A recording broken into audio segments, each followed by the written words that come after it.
En la sección 103 de Doctrina y Convenios, encontramos al pueblo del Señor en Jackson, Missouri, que han estado siendo perseguidos. Durante ese tiempo quizás los santos están preguntándose ¿por qué si el Señor nos envió aquí a edificar Sion? ¿Por qué el Señor no hizo algo para que nosotros pudiéramos no recibir toda esta persecución? En el versículo 15 dice: He aquí os digo, la redención de Sion tiene que venir por poder. Muchas veces quizás nuestras expectativas de cómo el Señor va a estar protegiéndonos, guiándonos, ayudándonos son diferentes a la manera en la que el Señor está esperando o el Señor está planeando cómo ayudarnos y bendecir nuestra vida. Y quizás la promesa que el Señor nos hace es algo que podemos aplicar en nuestra vida para todos nosotros hoy en día.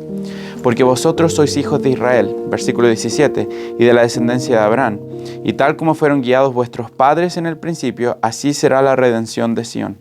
Aunque nuestras expectativas no sean como el Señor tiene pensado, el Señor ha prometido liberar a su pueblo y Él vendrá y ayudará y librará de cada una de nuestras dificultades.